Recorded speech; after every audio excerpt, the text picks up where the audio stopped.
Shalom jemaat Tuhan. Bagaimana kabarnya? Kita akan belajar menjadi jemaat yang menang dalam versi jemaat Laodikia. Ini yang ketujuh.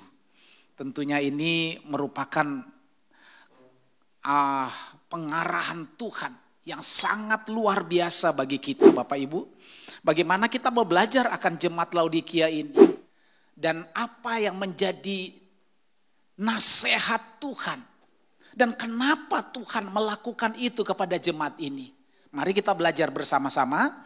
Wahyu pasal 3 kita mulai ayat 14 sampai 22 kita akan baca bergantian.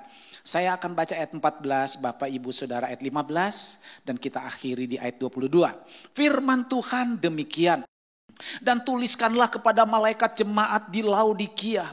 Inilah firman dari Amin, saksi yang setia dan benar, permulaan dari ciptaan Allah. Aku tahu segala pekerjaanmu, engkau tidak dingin dan tidak panas.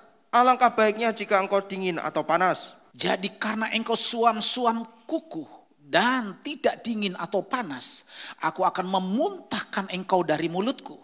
Karena engkau berkata, aku kaya dan aku telah memperkayakan diriku, dan aku tidak kekurangan apa-apa. Dan karena engkau tidak tahu bahwa engkau melarat dan malang, miskin, buta dan telanjang, maka aku menasehatkan engkau supaya engkau membeli daripadaku emas yang telah dimurnikan dalam api, agar engkau menjadi kaya, dan juga pakaian putih supaya engkau memakainya, agar jangan kelihatan ketelanjanganmu yang memalukan. Dan lagi minyak untuk melumas matamu supaya engkau dapat melihat. Barang siapa ku kasihi, ia ku tegur dan ku hajar. Sebab itu relakanlah hatimu dan bertobatlah. Lihat, aku berdiri di muka pintu dan mengetok. Jikalau ada orang yang mendengar suaraku dan membukakan pintu, aku akan masuk mendapatkannya dan aku makan bersama-sama dengan dia dan ia bersama-sama dengan aku. Barang siapa menang, ia akan kududukkan bersama-sama dengan aku di atas tahtaku, sebagaimana aku pun telah menang dan duduk bersama-sama dengan Bapakku di atas tahtanya. Sama-sama. Siapa bertelinga, hendaklah ia mendengarkan apa yang dikatakan Roh kepada jemaat-jemaat. Amin. Bapak Ibu Saudara sekalian, ini yang nanti kita belajar luar biasa. Apa jemaat Laodikia ini? Nah, Laodikia ini berasal dari kata Laos dan Dikea. Laos itu artinya orang, rakyat, atau manusia, sedangkan Dikea itu adalah pendapat atau keputusan atau adat istiadat. Nah, Laodikia itu artinya secara etimologinya artinya pendapat atau keputusan orang. Jadi dengan menggambarkan jemaat Laodikia suka memakai pendapat atau kebiasaan atau adat manusia. Nah Bapak Ibu Saudara sekalian, mari kita belajar. Jemaat Laodikia ini adalah jemaat yang pernah mengalami pemulihan. Jemaat ini pernah mengalami kebangunan rohani. Tetapi karena jemaat ini suka mendengar pendapat manusia, suka mendengar apa yang menjadi adat istiadat manusia, suka mendengar apa kata orang, tidak suka dengan suara perkataan Tuhan atau suara firman Tuhan, maka mereka mengalami namanya kemerosotan rohani. Jadi saudara lihat, kalau kita tahu tentang kebenaran dan kita membandingkan dengan kebenaran orang, itu lama-lama rohani kita itu bisa merosot. Karena kalau kita dengar firman Tuhan dan lebih banyak mendengar perkataan orang, ini yang membuat rohani kita menjadi turun. Menurut orang harus begini. Menurut orang harus begitu. Ini yang membuat jemaat Laodikia mengalami kemerosotan yang begitu dalam. Sehingga Tuhan harus berkata di dalam Wahyu pasal 3 ayat 15 dibacakan. Aku tahu segala pekerjaanmu, engkau tidak dingin dan tidak panas. Alangkah baiknya jika engkau dingin atau panas. Iya, perhatikan dengan baik Tuhan katakan. Aku tahu segala pekerjaanmu. Engkau tidak dingin dan tidak panas. Tuhan ingin mau membicarakan tentang hal ini. Karena apa? Tidak dingin dan tidak panas itu artinya suam-suam kuku. Tidak dingin, tidak panas. Tuhan bilang, aku lebih suka kalau engkau dingin atau panas. Tetapi kalau kamu suam-suam kuku, aku tuh tidak suka. Aku bisa memuntahkan kamu. Kenapa Tuhan lebih suka yang dingin? Karena kalau dingin ini dalam arti rohani, itu artinya orang yang tidak tahu firman, yang tidak tahu kebenaran, itu sekali diberitahu, itu gampang untuk menerima. Atau kalau memang dia dingin tidak mau menerima kebenaran firman, ya memang sudah gampang bagi Tuhan untuk apa? Untuk menghukum. Dan orang yang panas itu adalah bicara tentang semangat rohani yang terus menyala-nyala. Dan Tuhan suka yang seperti begini. Tetapi kalau yang suam-suam, nah Tuhan berkata, aku akan memuntahkan engkau. Bapak Ibu, kata suam-suam ini dari kata kliaros. Artinya setengah hati, tanpa semangat, atau keadaannya sudah mati suri. Ini saya membaca beberapa artikel yang menerjemahkan kata kliaros itu artinya tidak punya semangat, setengah hati, tanpa semangat, dan mati suri. Saudara tahu mati suri kan? Artinya apa? Belum boleh dikubur, wong masih ada napasnya. Jadi sudah mati, tapi bukan koma. Orang sudah mati, tapi sudah enggak berdaya, tapi masih bisa hidup. Nah, orang yang disebut dengan suam-suam kuku adalah keadaannya sama seperti itu, Bapak Ibu Saudara sekalian. Keadaan jemaat Laodikia menggambarkan hidup kerohanian yang demikian. Sudah tidak punya semangat.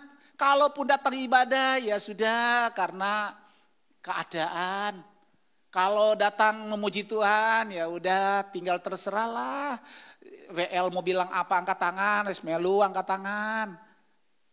Suruh nari, ya nari. Tapi gak punya semangat. Sudah tidak punya rasa sukacita yang mendalam. Orang yang demikian adalah orang yang sudah mati suri. Nah saudara lihat apa yang kata Tuhan pada ayat yang ke-16. Jadi karena engkau suam-suam kuku dan tidak dingin atau panas, aku akan memuntahkan engkau dari mulutku. Kehidupan kerohanian yang setengah hati, yang tanpa semangat, yang sudah mulai mati suri. Itu Tuhan katakan, aku akan muntahkan engkau. Saudara dengar, kata muntahkan ini dalam bahasa aslinya emeo. Itu menggambarkan rasa muak. Ada penolakan, emeo. Jadi sudah masuk di mulut itu tapi ditolak. Secara pencernaan tidak bisa terima. Nah saudara, Tuhan katakan, Tuhan akan memuntahkan orang yang tidak lagi punya semangat. Orang lagi yang tidak punya hati untuk melayani Tuhan. Ada melayani masih, tapi sudah setengah hati. Orang yang sudah mati suri seperti begini, Tuhan katakan, aku muak. Aku akan menolak. Karena dari bahasa aslinya demikian. Saya membayangkan Tuhan yang begitu penuh kasih. Di dalam hidupnya. Totally yang namanya Tuhan itu adalah kasih. Sebab itu Alkitab katakan apa? Allah itu kasih. Kasih itu berarti Allah. Kasih yang begini hebat. Kalau sampai dia rasa muak. Kalau sampai dia membuat penolakan. Itu karena sebuah keputusan. Bahwa orang yang dia cintai sudah tidak punya semangat lagi mencintai dia. Belajar. Seperti lagu yang kita nyanyikan. Dia mau mati, mengorbankan hidupnya untuk kita. Tapi yang dia minta, biarlah kita mengasihi dia dengan segenap hati. Kalau tidak Bapak Ibu, ini yang membuat dia muak, dia bisa muntah. Saya berharap kita belajar dengan sungguh-sungguh. Bahwa jangan sampai kita menjadi orang percaya, menjadi orang Kristen yang tidak berguna. Kalau sudah mati suri, sudah tidak bisa bikin apa-apa Bapak Ibu. Makanya Matius pasal 5 ayat 13 katakan apa? Orang yang suam-suam kuku itu sudah tidak berguna. Apa kata Tuhan? Kamu adalah garam dunia. Jika garam itu menjadi tawar, dengan apakah ia diasinkan? Tidak ada lagi gunanya selain dibuang dan diinjak orang. Iya. Kita menjadi orang Kristen itu harus berguna. Minggu lalu saya katakan bagaimana kita bisa memuaskan hati Tuhan. Kita menjadi orang percaya bukan hanya sekedar diselamatkan. Tapi kita berguna untuk memuliakan Tuhan. Kalau kita sudah setengah hati bagaimana kita bisa memuliakan Tuhan. Makanya Tuhan muak melihat pujian orang yang sudah suam-suam kuku. Nah saudara mungkin kita harus belajar. Apa penyebab orang bisa suam-suam kuku? Ayat 17 berkata apa? Karena engkau berkata, aku kaya dan aku telah memperkayakan diriku dan aku tidak berkekurangan apa-apa. Dan karena engkau tidak tahu bahwa engkau melarat dan malang, miskin, buta dan telanjang. Ini pandangan Tuhan. Melihat orang jemaat Laodikia. Apa kata Tuhan? Engkau berkata, aku kaya. Aku telah memperkayakan diriku. Bagi Tuhan itu tidak ada masalah. Tidak ada masalah. Apa kita jadi orang kaya jadi masalah? Tidak. Menjadi orang kaya itu bagus. Supaya apa? Bisa membantu pelayanan pekerjaan Tuhan. Penginjilan. Dan pembiayaan penginjilan. Itu bagus jadi orang kaya. Tetapi ada satu kata ini yang saya lihat tadi malam. Aku tidak kekurangan apa-apa. Ini yang menarik. Kenapa ini rupanya yang menjadi penyebab kenapa orang-orang Laodikia, jemaat Laodikia mengalami suam-suam.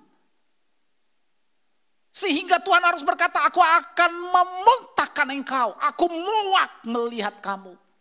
Menyanyi tapi aku muak. Memuji Tuhan tapi aku muak. Berkhotbah aku muak. Kenapa? Karena ada sesuatu yang harus dipelajari. Kuncinya kata-kata ini. Aku tidak kekurangan apa-apa. Nah saudara lihat. Prinsip orang kalau sudah sampai ke begini. Nanti dia akan bermakna. Orang kalau sudah mengandalkan kekayaan dan dia mulai berkata, aku tidak kekurangan apa-apa. Ini nanti akan seperti begini. Dengan kekayaan, aku dapat lakukan apa saja. Dengar, kejatuhan rohani orang percaya itu bukan karena apa-apa, tetapi karena ada prinsip yang salah di dalam hidup kita yang tidak cocok dengan perkataan Tuhan. Makanya orang-orang Laodikia ini, mereka lebih mementingkan apa kata orang daripada apa kata manusia. Karena orang di zaman jemaat Laodikia itu banyak orang-orang kaya. Kenapa? Karena hasil dari kota Laodikia itu mempunyai penghasilan yang tidak dilakukan, tidak ada di kota-kota lain. Apa itu? Mereka menghasilkan wol hitam.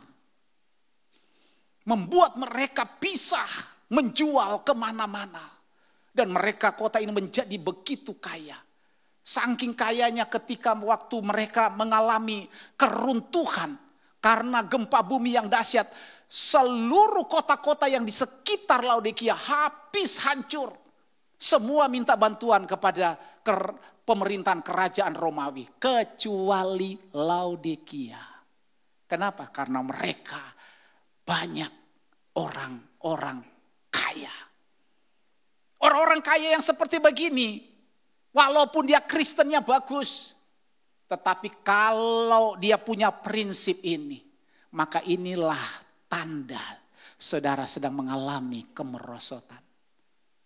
Aku tidak kekurangan apa-apa. Artinya, aku dengan kekayaan, aku dapat lakukan apa saja.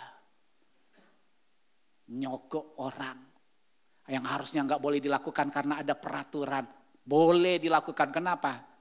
Ada uang, kaya. Harusnya nggak lulus, dilulusin. Kenapa? Ada uang. Harusnya belum boleh bikin SIM karena belum umur, tapi karena ada uang, sokok sana, sokok sini. Aku tidak kekurangan apa-apa. Apa saja yang aku bisa lakukan. Yang kedua, ada prinsip ini. Dengan kekayaan aku tidak memerlukan siapa-siapa. Aku bisa dewe. Dan orang yang begini itu akan muncul kesombongan. Itulah yang menjatuhkan kerohanian kita. Inilah yang membuat Tuhan muak. Karena ada banyak orang Kristen yang mulai punya prinsip ini. Karena kekayaan, karena harta, aku tidak memerlukan siapa-siapa. Yang lebih parah lagi, kalau gara-gara kekayaan, dia berkata, ada Tuhan boleh, tidak ada Tuhan juga gak apa-apa. Ini yang membuat Bapak Ibu terjadi yang namanya kemerosotan rohani yang begitu dalam. Dan orang yang mengalami ini, pastikan adalah orang-orang yang suam-suam kuku. Ada Tuhan boleh? Tidak ada Tuhan juga tidak apa-apa. Kenapa? Karena aku masih punya semuanya. Orang yang begini kata Tuhan dalam pemandangan Tuhan itu apa? Ayat 17. Karena engkau berkata, aku kaya dan aku telah memperkayakan diriku, dan aku tidak berkekurangan apa-apa. Dan karena engkau tidak tahu bahwa engkau melarat dan malang, miskin, buta, dan telanjang. Pandangan Tuhan orang yang begini adalah orang yang melarat, malang, miskin, buta, telanjang. Kelihatannya hebat. Orang kalau telanjang itu artinya apa? Orang normal telanjang. Di depan umum. Memalukan. Tapi kalau dia tidak normal, itu kan berarti Etian, gila. Telanjang di jalan tidak apa-apa. Tapi kita kan bukan. Kita cuma suam-suam kuku aja. Masih ke gereja, masih rohani, masih bisa melayani, bisa.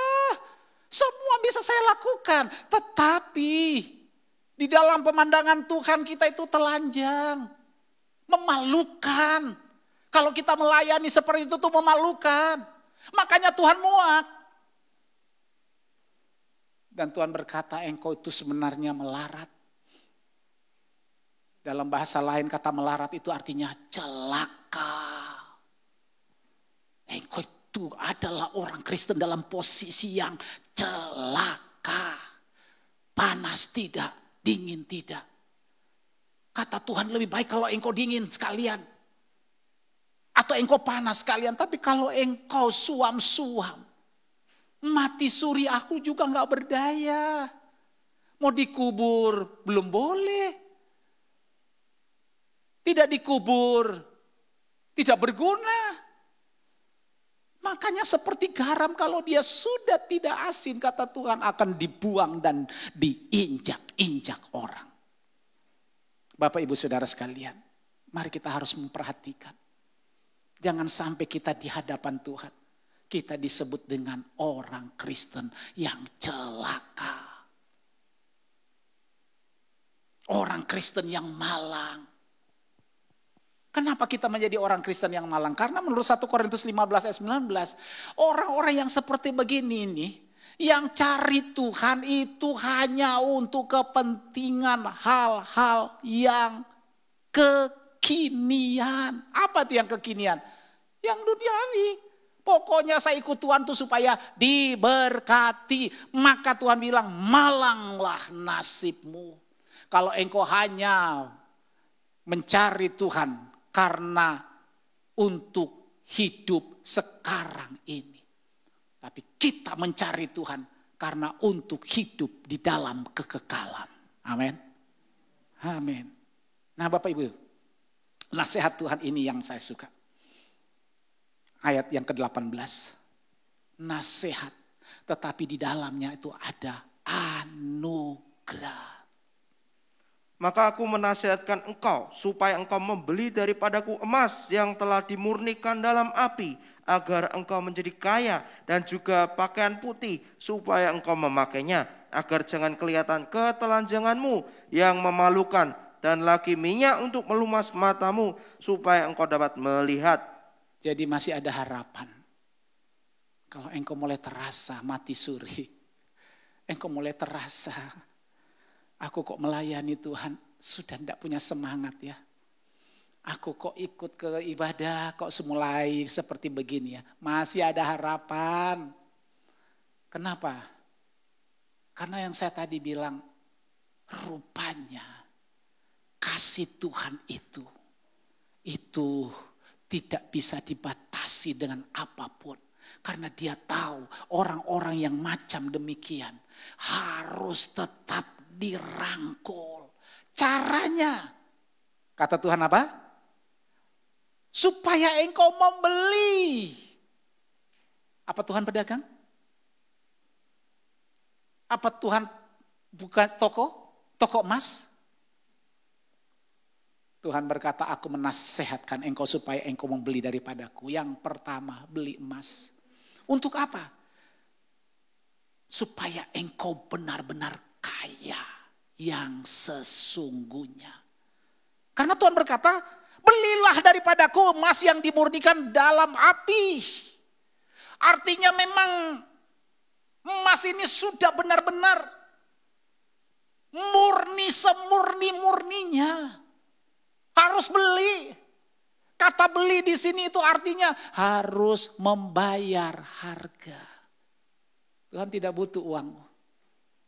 Karena dia sangat kaya, dia pemilik sorga, bumi dan bawah bumi. Tetapi bagi mereka yang mau mendengar nasihat Tuhan, Tuhan minta supaya engkau kembali memiliki sifat-sifat ilahi. Apa itu sifat ilahi? Itulah kasih dan kekudusan. Orang yang sudah merosot itu pasti masih punya kasih. Masih bisa memberi, bisa. Tapi beri itu bukan karena kasih. Di dalam surat Yakobus pasal 2, kalau kita melakukan perbuatan iman dengan memberikan, itu harus berdasarkan iman.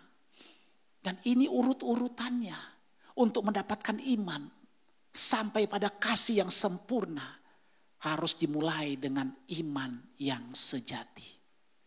Sehingga kasih yang murni ini ada di dalam hidup kita, tapi harus bayar harga. Kalau dulu saya memberi karena kelebihan, Apalagi kalau ada orang Kristen memberi karena sisa, itu yang celaka Bapak Ibu. Ini sisa. Daripada tidak dimakan, tak kasih wong, itu salah. Kalau saudara mulai punya emas yang murni dari Tuhan, berarti kita sedang memiliki sifat-sifat ilahi yang dari Tuhan. Kalau kita beli ini harus dengan bayar harga. Dulunya aku lakukan ini. Tapi karena kelebihan, karena aku cuman karena kasihan, bukan karena belas kasihan. Aku melakukan itu tanpa kekudusan. Kekudusan sudah hilang dariku. Kalaupun aku ada itu karena aku orang Kristen. Melakukan segala sesuatu sudah tidak kudus lagi.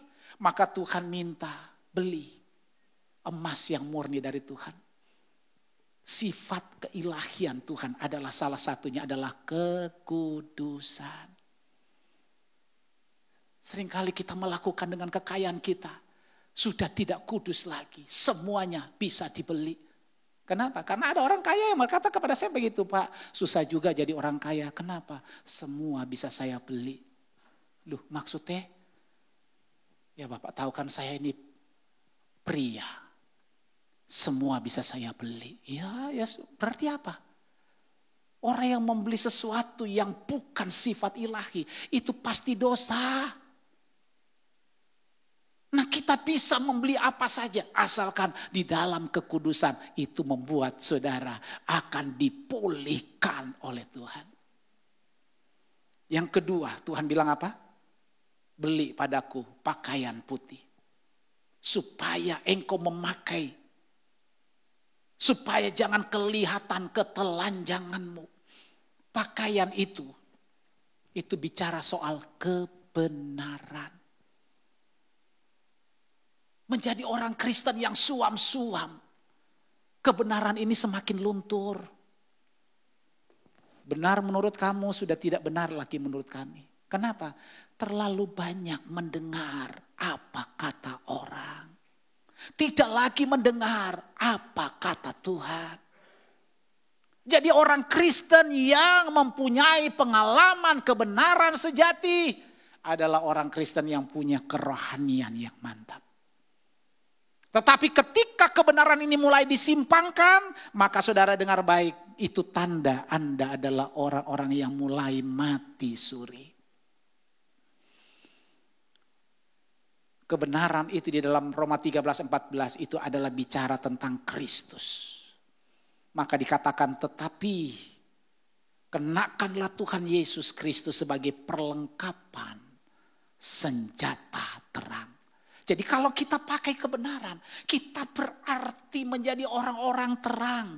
Tidak ada kebohongan lagi dalam hidup kita, Bapak Ibu Saudara sekalian. Jaminan Tuhan di dalam kebenaran ini, bila kita mau memakai itu sebagai senjata terang, maka Wahyu pasal 16 ayat 15 katakan apa? Lihatlah, aku datang seperti pencuri, berbahagialah dia yang berjaga-jaga dan yang memperhatikan pakaiannya, supaya jangan berjalan dengan telanjang dan jangan kelihatan kemaluannya. Itu dia. Rupanya kalau saudara memakai pakaian kebenaran ini yang Tuhan tawarkan, itu ada hubungannya dengan kedatangan Tuhan. Lihat, aku datang seperti pencuri. Hati-hati loh Bapak Ibu. Kehilangan kebenaran berarti kita kehilangan kesempatan. Makanya harus beli dari Tuhan. Apa? Kebenaran harus bayar harga. Tidak ada kebenaran yang kita lakukan yang berharga murah, yang berasal dari Tuhan.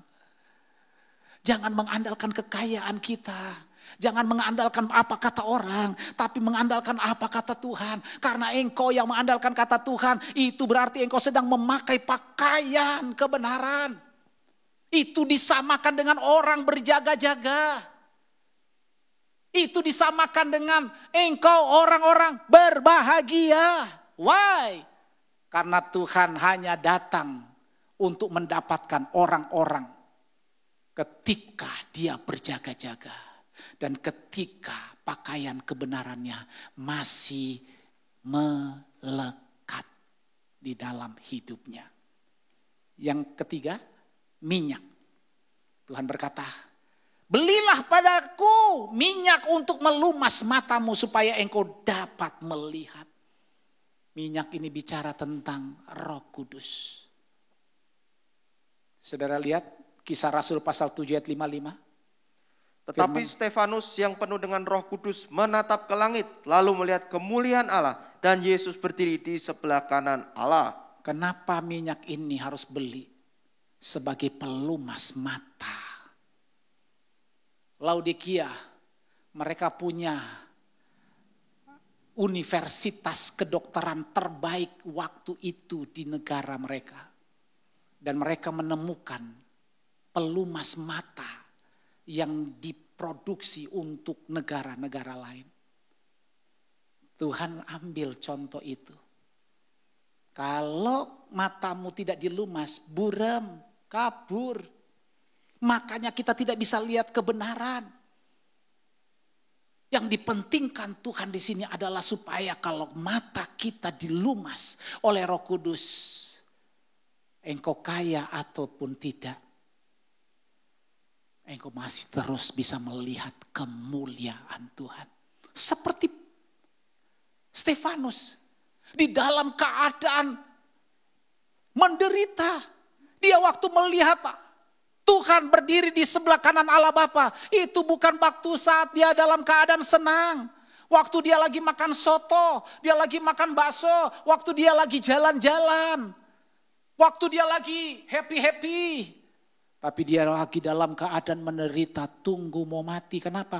Lagi dilemparin batu, lagi dirajam dengan batu. Tapi orang yang penuh dengan Roh Kudus, matanya bisa melihat ada kemuliaan Allah. Why? Yesus berdiri di sebelah kanan Allah untuk memberikan penghormatan bagi mereka yang matanya itu dilumaskan dengan Roh Kudus. Mata rohani kita itu penting Bapak Ibu, supaya kita dapat membedakan apa kata orang, apa kata Tuhan. Yang kita pentingkan sekarang bagaimana kita tertuju mata kita untuk melihat kemuliaan. Kalau saudara tidak pernah melihat bahwa di balik sana ada kemuliaan, saya kasih tahu saudara, kita bisa kembali merosot iman kita. Tadi malam saya menyelesaikan bacaan Alkitab saya yang ke-6. Terakhir, Wahyu pasal 20 sampai Wahyu pasal 18 sampai ayat pasal 22. Waduh, di sana saya melihat betapa Tuhan sudah menyiapkan Yerusalem baru, kota yang turun dari sorga, disiapkan untuk kita. Itu yang membuat saya bilang, Tuhan, sebentar lagi saya ada di situ. Kenapa? Karena tidak terikat lagi mata kita dengan keadaan dunia. Dunia tidak bisa menjamin kita. Tapi banyak orang masih terus mengejar. Tidak apa-apa sih bagi saya. Tetapi bagi saya, saudara-saudara, ingat, Tuhan masih terus mengasihi kita dengan kasih yang luar biasa. Makanya dia berkata di dalam ayat yang ke-19, barang siapa ku kasih, ia ku tegur dan ku hajar. Sebab itu relakanlah hatimu dan bertobatlah. Tuhan waktu dia mengatakan begini ini dengan sungguh-sungguh. Ini anugerah Tuhan. Anugerah. Apa yang dia katakan? Barang siapa ku kasihi, ku tegur, ku hajar, maka relakanlah hatimu untuk bertobat. Bapak Ibu Saudara sekalian, 1 Korintus ini ayat saya terus kumandangkan dalam hidup ini. 1 Korintus 11, 31, 32. Kalau kita menguji diri kita sendiri, hukuman tidak menimpa kita. Tetapi kalau kita menerima hukuman dari Tuhan, kita dididik supaya kita tidak akan dihukum bersama-sama dengan dunia. Ini yang membuat saya terus kuat.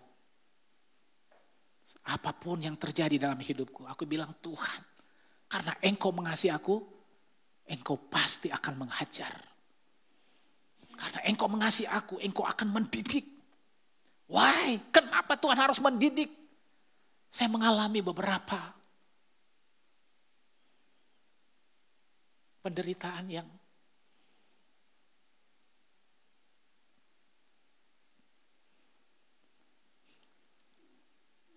ini yang lebih menguatkan. Lebih menguatkan. Aku selalu berkata begini, Tuhan, aku sedang dididik oleh Tuhan. Aku sedang menerima hukuman dari Tuhan. Aku sedang dididik, dihajar oleh Tuhan. Why? Supaya aku tidak akan dihukum bersama-sama dengan dunia ini. Itu yang membuat aku jadi kuat. Nah, Bapak Ibu Saudara sekalian, kita harus ingat di dalam perjalanan hidup kita harus ada harga yang harus dibayar. Beli kepada Tuhan dengan harga kemauan yang kuat untuk mau berubah. Ayat 20.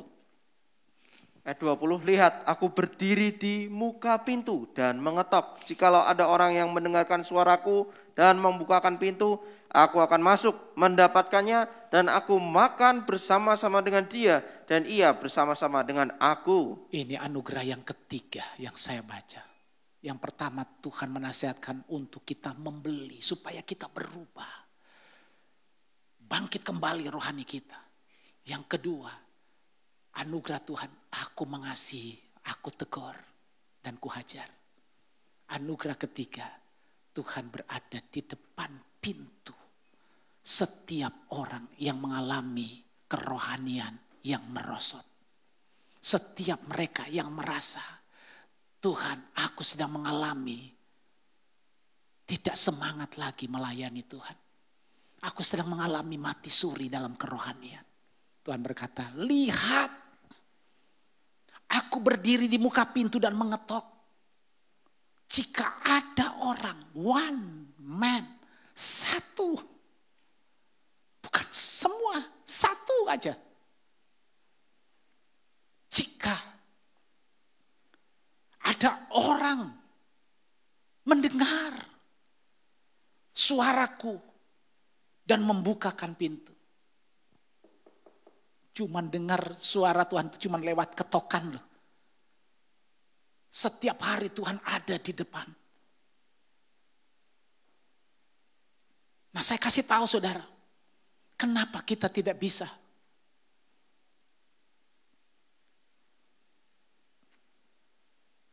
mendengar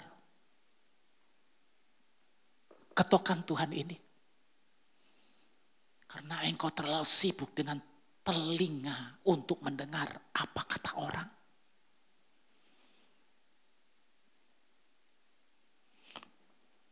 Engkau terlalu sibuk mendengar kebisingan apa kata dunia.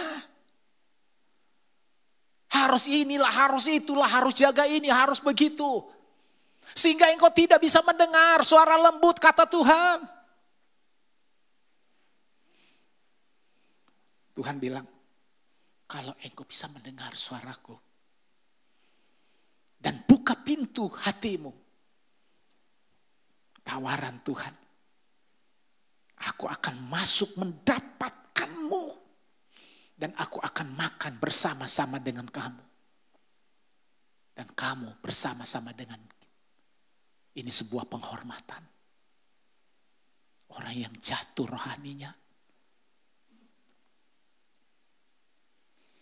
merasa hebat. Bapak Ibu, firman Tuhan ini harus kita dengar.